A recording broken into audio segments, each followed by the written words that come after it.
खबर तातक के धर्मानुरागी दर्शक वृंद, खबर तातक के धर्म खंड के अंतर्गत आज मैं जिस कथा प्रसंग को लेकर आप सबके समक्ष उपस्थित हुआ हूँ, उस कथा प्रसंग का संबंध महाप्रतापी चक्रवर्ती सम्राट भरत से जुड़ा हुआ है, जिसके नाम से यह धराभूमि भारत कहलाती है।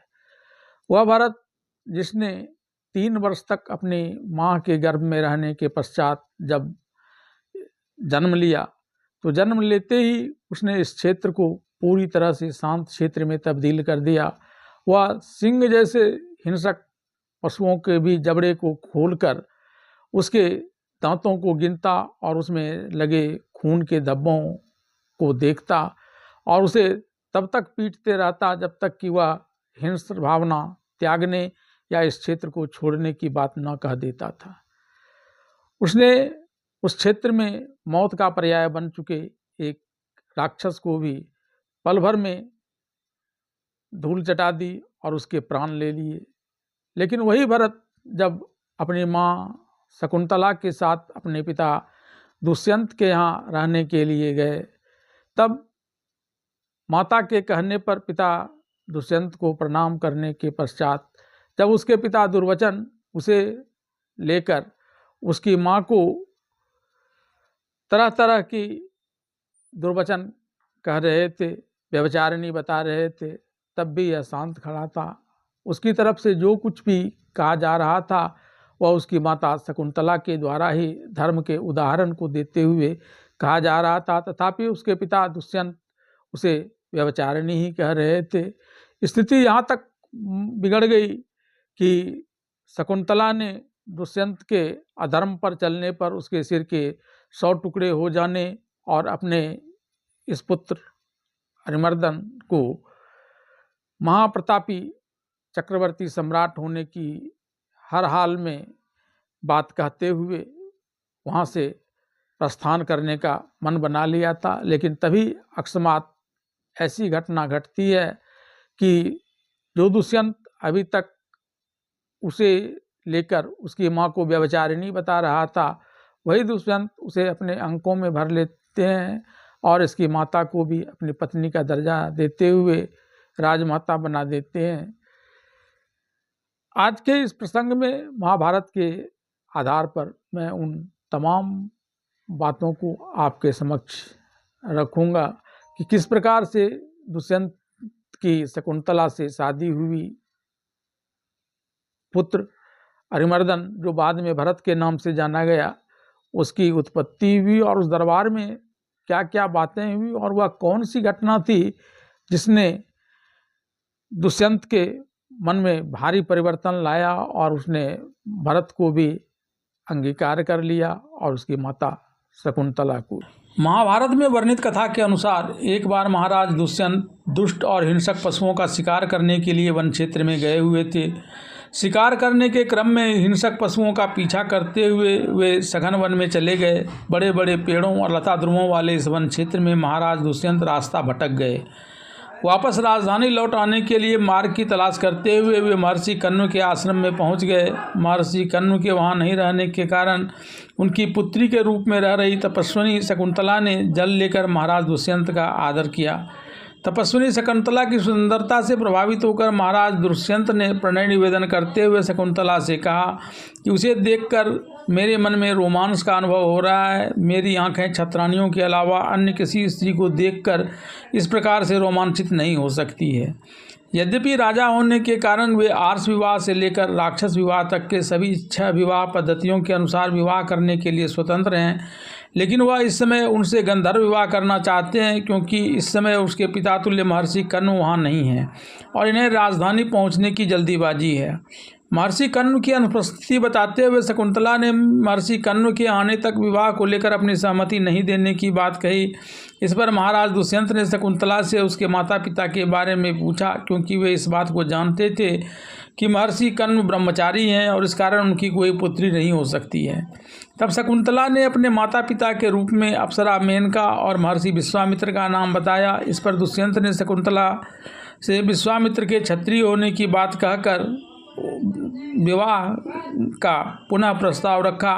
इस पर शकुंतला ने इस शर्त के साथ महाराज दुष्यंत के इस विवाह प्रस्ताव को मान लिया कि उनके पश्चात हमारा पुत्र ही राजा बनेगा। महाराज दुष्यंत ने शकुंतला के साथ गंधर्व विवाह कर वहाँ कुछ समय बिताकर शकुंतला से यह कहते हुए प्रस्थान किया कि वह पूरे धूमधाम के साथ वापस आकर महर्षि कण्व की अनुमति से उसे अपनी राजधानी ले जाएंगे।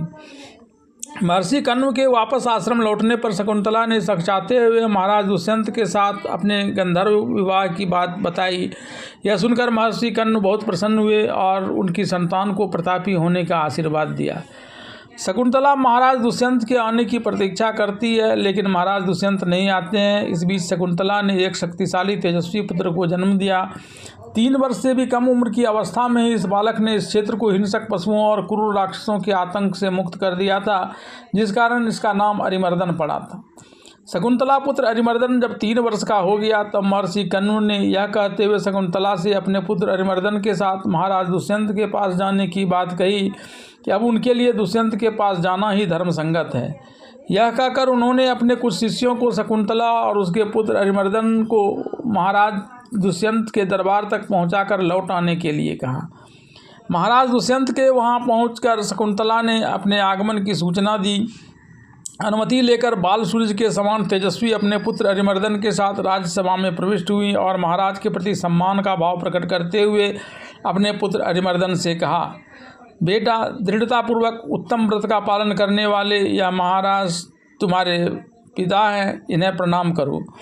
पुत्र से ऐसा कहकर शकुंतला सलज्ज भाव से मुख नीचे किए हुए एक खंबे का सहारा लेकर खड़ी हो गई और महाराज से बोली, देव प्रसन्न हो। शकुंतला का पुत्र अरिमर्दन भी हाथ जोड़कर महाराज दुष्यंत को प्रणाम करके उन्हीं की ओर देखने लगा। इस पर महाराज दुष्यंत ने उस समय धर्म और बुद्धि से विचार करते हुए कहा, सुंदरी, तुम्हारे यहाँ आगमन का क्या उद्देश्य है, बताओ। विशेषतः उस दशा में जबकि तुम पुत्र के साथ यहाँ आई हो, मैं तुम्हारा कार्य अवश्य सिद्ध करूँगा, इसमें संदेह नहीं। इस पर शकुंतला ने कहा, राजन, यह आपका पुत्र है, इसे आप युवराज पद पर अभिषिक्त कीजिए। महाराज, यह देवोपम कुमार आपके द्वारा मेरे गर्भ से उत्पन्न हुआ है। पुरुषोत्तम, इसके लिए आपने मेरे साथ जो शर्त कर रखी है उसका पालन कीजिए। महाभाग, आपने महर्षि कण्व के आश्रम पर मेरे साथ समागम के समय पहले जो प्रतिज्ञा की थी उसका इस समय स्मरण कीजिए। शकुंतला का यह वचन सुनकर सब बातों को याद रखते हुए भी महाराज दुष्यंत ने कहा, दुष्ट तपस्विनी, मुझे कुछ भी याद नहीं है। तुम किसकी स्त्री हो? तुम्हारे साथ मेरा धर्म, अर्थ, काम को लेकर वैवाहिक संबंध स्थापित हुआ है, इस बात का मुझे तनिक भी स्मरण नहीं है। तुम इच्छा अनुसार जाओ या रहो, अथवा जैसी तुम्हारी रुचि वैसा करो। सुंदर अंग वाली तपस्विनी शकुंतला दुष्यंत के ऐसा कहने पर लज्जित हो दुख से बेहोशी की सी अवस्था प्राप्त कर खंभे की तरह निश्चल भाव से खड़ी हो गई। क्रोध और अमरस से उसकी आंखें लाल हो गई, ओठ फड़कने लगे, मानो सब कुछ जला देगी। क्रोध उसे उत्तेजित कर रहा था, फिर भी उसने अपने आकार को छुपाए रखा और तपस्या द्वारा संचित किए हुए अपने तेज को भी वह अपने भीतर ही धारण किए रही। वह 2 घड़ी तक कुछ सोच विचार करती रही और फिर दुख और अमरस में भरकर पति की ओर देखते हुए बोली, महाराज, आप जानबूझकर भी दूसरे निम्न कोटि के मनुष्य की भांति निशंक होकर ऐसी बातें क्यों करते हैं कि मैं नहीं जानता। इस विषय में यहाँ क्या झूठ है, क्या सच, इस बात को आपका हृदय ही जानता होगा। उसी को साक्षी बनाकर हृदय पर हाथ रखकर सही सही बात कहिए, जिससे आपका कल्याण हो। आप अपने आत्मा की अवहेलना न कीजिए। आप समझ रहे हैं कि उस समय मैं अकेला था, कोई देखने वाला नहीं था, परंतु आपको पता नहीं, वह सनातन मुनि यानी परमात्मा सबके हृदय में अंतर्यामी रूप से विद्यमान है। वह सबके पाप पुण्यों को जानता है और आप उसी के निकट रहकर पाप कर रहे हैं। जो स्वयं अपनी आत्मा का तिरस्कार करके कुछ का कुछ समझता और करता है, देवता भी उसका भला नहीं कर सकते और उसकी आत्मा भी उसके हित का साधन नहीं बन सकती है। मैं स्वयं आपके पास आई हूँ, ऐसा समझकर मुझ पतिव्रता पत्नी का तिरस्कार न कीजिए। मैं आपके द्वारा आदर पाने योग्य हूँ और स्वयं आपके निकट आई हुई हूँ। आपकी पत्नी हूँ, तथापि आप मेरा आदर नहीं कर रहे हैं। शकुंतला की कही इन बातों का जब महाराज दुष्यंत पर कोई असर नहीं पड़ता है तो नानाविध उदाहरणों के द्वारा शकुंतला महाराज दुष्यंत को पत्नी और पुत्र का महत्व बताती हैं, अपने कुल खानदान को श्रेष्ठ बताती है और खुद को भी महाराज दुष्यंत से श्रेष्ठ बताते हुए अनुनय करती है कि आप मुझे न सही, मैं जैसे ही यहाँ आई हूँ वैसे ही चली जाऊँगी, लेकिन आप मुझसे उत्पन्न अपने इस पुत्र को ग्रहण कीजिए। फिर वह महाराज दुष्यंत को पिछली सारी बातों का स्मरण कराते हुए विभिन्न धार्मिक आख्यानों से प्रमाणित करते हुए अपने सुपुत्र अरिमर्दन को महाराज दुष्यंत का भी पुत्र प्रमाणित कर देती है। इस सब के बावजूद भी जब महाराज दुष्यंत अरिमर्दन के प्रति अपशब्द कहते हुए शकुंतला को व्यभिचारिणी कह देते हैं, तब शकुंतला महाराज दुष्यंत से कहती है कि उसका यह पुत्र अरिमर्दन बड़ा प्रतापी सम्राट होगा और अश्वमेध सहित 100 से ज़्यादा यज्ञों को करने वाला होगा, क्योंकि यह उसके लिए इंद्र का आशीर्वाद है। यह कहकर वह अपने पुत्र अरिमर्दन के साथ वहाँ से महर्षि कण्व की आश्रम की ओर प्रस्तुत करने लगती है। ठीक इसी समय दरबारियों, ऋषियों, मुनियों और ऋत्विजों से भरे महाराज दुष्यंत के सभागार में एक आकाशवाणी होती है। इस आकाशवाणी ने शकुंतला को दुष्यंत की पत्नी और अरिमर्दन को दुष्यंत का पुत्र बताते हुए उनके और शकुंतला के पुत्र अरिमर्दन को एक प्रतापी चक्रवर्ती सम्राट और यज्ञकर्ता होने की बात भी बताई और उसके पालन करने के आदेश दिए, और इस पालन करने के आदेश दिए जाने के कारण ही अरिमर्दन भरत कहलाए। इस भविष्यवाणी को सुनकर महाराज दुष्यंत ने उठकर अपने पुत्र अरिमर्दन को अपने अंक में भरते हुए अपनी मां से शकुंतला को अपनी पुत्रवधू के रूप में स्वीकार करने की प्रार्थना की। महाराज दुष्यंत ने कहा कि मुझे सारी बातों की जानकारी थी, इसके बावजूद अगर मैं सिर्फ शकुंतला की कही हुई बातों पर तत्काल इसे अपना लेता तो लोग मेरे इस पवित्र गंधर्व विवाह को काम वासना की दृष्टि से देखने लगते और कई लोग हर तरह से योग्य होने के बावजूद मेरे इस पुत्र पर उंगलियां उठाते। लेकिन जब आकाशवाणी ने शकुंतला की बातों की सत्यता और मेरी पवित्रता दोनों को उजागर कर दिया है, तब हर कोई अपने प्रतापी सम्राट का भरपूर स्वागत करेंगे।